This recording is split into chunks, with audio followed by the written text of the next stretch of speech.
ब्राह्मणी और तिल के बीज। आइए जानते हैं ब्राह्मणी और तिल के बीज का आखिर रहस्य है क्या। तो चलिए सुनते हैं ब्राह्मणी और उसके तिल के बीज की कहानी। बहुत समय पहले की बात है। रतनपुर गांव में एक गरीब ब्राह्मण रहता था। एक दिन ब्राह्मण के घर कुछ अतिथि आए।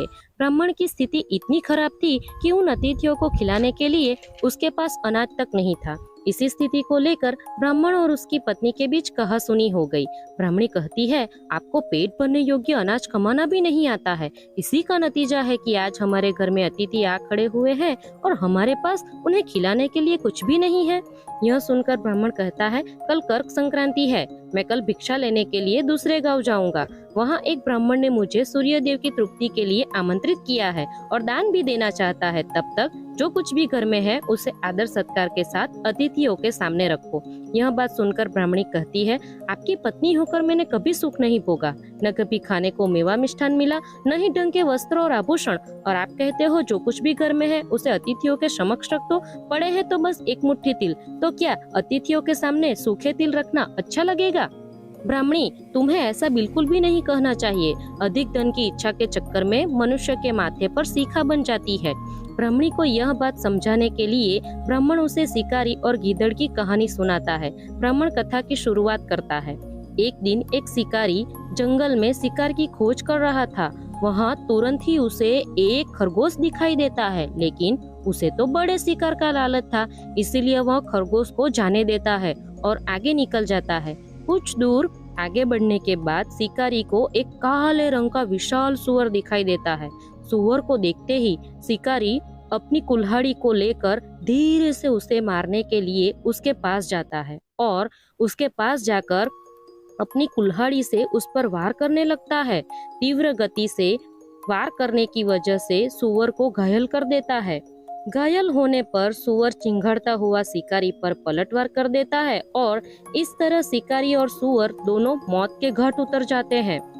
इसी बीच खाने की तलाश में एक भूखा गीदड़ वहां आ जाता है और बिना मेहनत का इतना सारा खाना देखकर खुश हो जाता है और सोचता है कि मैं पहले छोटी छोटी चीजों को खाऊंगा।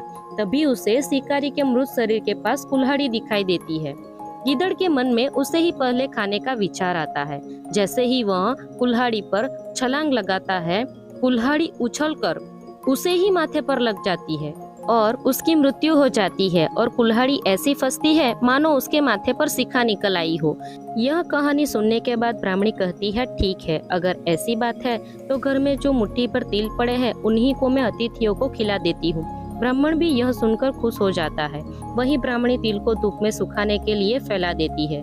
तभी वहाँ कहीं से कुत्ता आ जाता है और उन साफ तिलों पर पेशाब कर देता है और तिल खराब हो जाते हैं। तिल के खराब हो जाने पर ब्राह्मणी परेशान हो जाती है और कहती है, अब मैं क्या करूँ?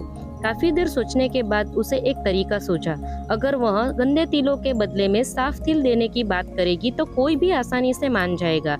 इसी विचार के साथ उन तिलों को लेकर घर घर घूमने लगती है। तभी एक महिला उन तिलों को लेने के लिए तैयार हो जाती है, लेकिन उसका पुत्र अर्थशास्त्री का ज्ञानी था। वह समझ गया कि गंदे तिल लेकर साफ तिल कौन देता है भला, पक्का तिल में कुछ खराबी होनी चाहिए। इसीलिए उसकी माँ भी तिल लेने से इनकार कर देती है। तो दोस्तों, इस कहानी से हमें यह सीख मिलती है कि हमारे पास जो भी होता है उसी में हमें खुश रहना चाहिए। किसी के पास ज्यादा चीज देखकर दुखी नहीं होना चाहिए, वरना गीदड़ और शिकारी की कहानी तो आपको पता चल ही गई और ब्राह्मणी के तिल के बीच की कहानी भी आपने जान ली। इस तरह अधिक धन की इच्छा रखने से हमारे पास जो कुछ होता है वह भी हमें खोना पड़ता है। तो जो है उसी में संतुष्ट रहिए और खुश रहिए। धन्यवाद। अगर कहानी थोड़ी सी भी अच्छी लगी हो तो प्लीज चैनल को सब्सक्राइब कीजिए। Thank you.